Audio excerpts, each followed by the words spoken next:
Ya, pemirsa, berbicara soal revisi Undang-Undang ITE tadi, ini memang ada masalah hukuman yang disampaikan di situ, ada perubahan hukuman dari undang-undang sebelumnya. Tapi kita ingin tahu secara substansi seperti apa. Ini kan kita tahu ada 4 pasal, Pak, 27, 28, 29, dan 36. Apa yang membedakan nanti setelah direvisi antara pasal ITE sebelumnya dengan ITE yang akan baru ini, Pak?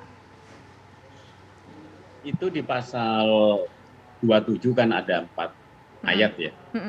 Nah, saya salah satunya aja kalau pasal 27 ayat 3 tadi sudah saya sampaikan. Sekarang saya akan menyinggung pasal 27 ayat 1 yang terkait dengan mereka yang mentransmisikan dan seterusnya, katakanlah yang ada muatan melanggar kesusilaan. Nah, pada rumusan sebelumnya itu hanya unsurnya adalah siapa yang mendistribusikan, itu dilakukan tanpa hak atau tanpa kewenangan mentransmisikan yang bermuatan katakanlah kesusilaan dengan sarana itu bisa diancam pidana. Nah, kita coba formulasi ulang normanya.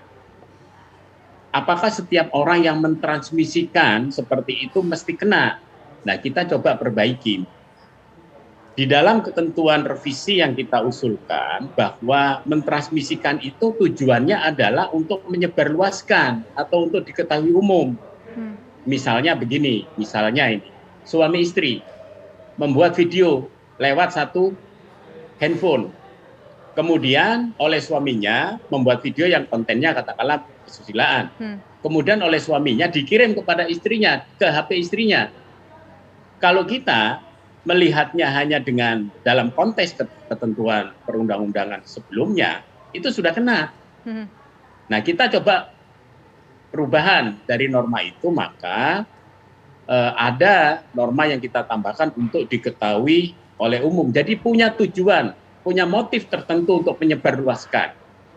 Tetapi katakanlah membuatan video seperti ini antar suami istri, bisa juga nanti suatu saat bisa jadi persoalan. Misalnya, kalau misalnya suami istri ini tidak cocok mau bercerai, si suami mau menceraikan istrinya, katakanlah, kemudian satu pihak yang lain tidak mau, maka dia mengancam dengan video itu untuk disebarluaskan. Nah, itu bisa kena pasal yang lain, yaitu pasal 29, karena makanya di pasal 29 itu kita berikan penormaan baru. Kalau yang sebelumnya itu katakanlah hanya menyatakan menakut-nakuti yang ditujukan secara pribadi, kita perjelas di situ. Menakut-nakuti untuk diketahui oleh orang yang digendaki. Kemudian di bagian penjelasan, kalau yang sebelumnya itu tidak ada penjelasan, kita jelaskan di situ. Pasal ini ditujukan. Ya. Itu kita sudah dapat poinnya, Pak. Berarti itu tergantung dengan niatnya, untuk melihat niatnya apakah memang ingin menyebarkan atau tidak begitu. Tapi begini, Pak, yang kedua yang juga cukup menarik adalah pasal 27 ayat 3, di mana ini terkait dengan pencemaran nama baik dan fitnah. Ini gimana, Pak? Substansinya seperti apa nantinya, Pak? Jadi seperti tadi di awal saya sampaikan, kita coba pisahkan antara penyerangan kehormatan, katakanlah penghinaan, dengan fitnah. Itu kita pisahkan, tadi sudah saya jelaskan ancamannya kita juga ubah. Antara pencemaran itu kita turunkan dari 4 tahun menjadi 2 tahun, fitnah tetap 4 tahun. Tetapi yang menarik di dalam usulan yang kami buat itu adalah kami membuat satu ayat tambahan yang mengatur tentang bahwa apabila itu dilakukan demi kepentingan umum atau karena terpaksa untuk membela diri, itu tidak bisa dipidana. Jadi ini yang tidak diatur di dalam ketentuan sebelumnya. Jadi katakanlah begini, kita ingat kasus Baik Nuril, kita juga tahu kasus awal katakanlah Prita. Kalau pasal ini sudah diatur, sebenarnya Prita maupun Baik Nuril tidak bisa diajukan ke pengadilan. Tapi kalau misalkan gini, Pak, ini kan juga misalnya begini, ada orang mengatakan, oh di badan kamu banyak tato. Begitu, ini mengutip kalimat Pak Mahfud MD ya, Pak, ya, di badan kamu banyak tato, berarti kamu dulunya preman. Padahal sekali dibuka mungkin tatonya nggak ada, atau mungkin dia juga dulu sekalipun dibuka memang tatonya ada dan dia merasa sakit hati. Dan ini artinya kan bisa dibilang, Pak, orang yang dalam bahasa trennya sekarang bergibah ini juga bisa kena ITE, Pak, ketika mereka mungkin bergibah di sosial media. Makanya kembali pada substansinya. Jadi katakanlah kalau tadi kan dituduh bertato preman. Pertanyaannya kan apa setiap orang yang bertato preman? Kita tentu bisa pastikan itu tidak seperti itu. Tapi yang jadi persoalan kan dituduh premannya itu. Jadi kalau yang merasa dituduh kemudian itu menggunakan sarana IT, disebarluaskan, kemudian dia merasa keberatan, dia boleh Kalau seandainya menggunakan haknya faktanya, untuk mengajukan. ini kita kan mengambil dalam hal yang simpel Pak. Kalau seandainya memang faktanya dia preman, dia juga tidak apa-apa untuk melaporkan hal tersebut Pak. Walaupun orang mengatakan dia menjelek-jelekan dia di luar, tapi memang begitulah adanya, itu juga bisa dikenakan ITE orang yang menjelek-jelekan tersebut Pak. Nah itu kan bukan fitnah. Nah Itu kalau yang bukan seperti itu fitnah. bagaimana Itu kan Pak? bisa masuk misalnya dia merasa tercemar tidak. Makanya kembali kepada konteksnya. Kembali kepada konteksnya itu. Itu bisa Sama dikenakan. seperti begini. Sama seperti begini ya. Itu barangkali saya akan berikan contoh yang lebih ekstrim.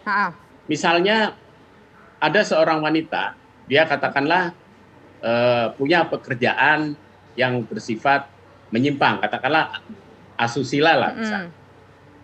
Kemudian dari pekerjaan yang dia lakukan itu, ada seseorang yang tidak suka sama dia, kemudian dia menyebarluaskan tentang katakanlah pekerjaannya itu. Itu fitnah, bukan fitnah. Pencemaran nama Tapi baik. selama dia merasa dengan disebarluaskan pekerjaannya itu, dia merasa tercemar, karena itu bukan hanya menyangkut dirinya, menyangkut juga keluarganya. Nah kalau dia merasa tercemar, dia boleh mengadukan. Oke, kita dapat poinnya Pak. Nah ini kan berkenaan juga dengan pencemaran nama baik dan juga penghinaan. Ini kan sudah ada di revisi Undang-Undang ITE. Saya ingin ke Pak Arsul Sani. Tapi Pak Arsul Sani dalam rancangan KUHP pun juga dibahas soal pencemaran dan juga penghinaan terhadap presiden. Apakah ini jatuhnya sama aja Pak Arsul? Tentu kan begini, ada bedanya. Kalau di RKUHP itu atau di KUHP yang pasalnya dibatalkan tentang menyerang harkat dan martabat presiden serta wakil presiden, itu kan pasal yang berlaku umum. Artinya itu bisa menggunakan sarana elektronik atau tidak sarana elektronik.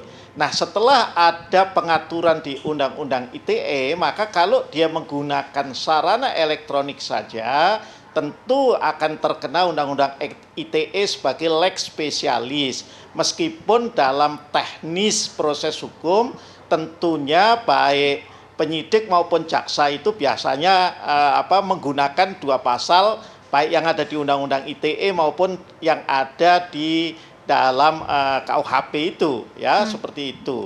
Nah, kalau terkait dengan katakanlah itu tadi menyerang harkat dan martabat presiden, nanti kita lihat kalau memang menggunakan ITE bisa. Hanya persoalan yang terkait dengan pasal itu di samping putusan MK yang sudah ada sehingga banyak elemen masyarakat yang mengatakan itu seharusnya tidak diatur lagi. Persoalan yang selama ini terjadi adalah proses-proses penegakan hukum.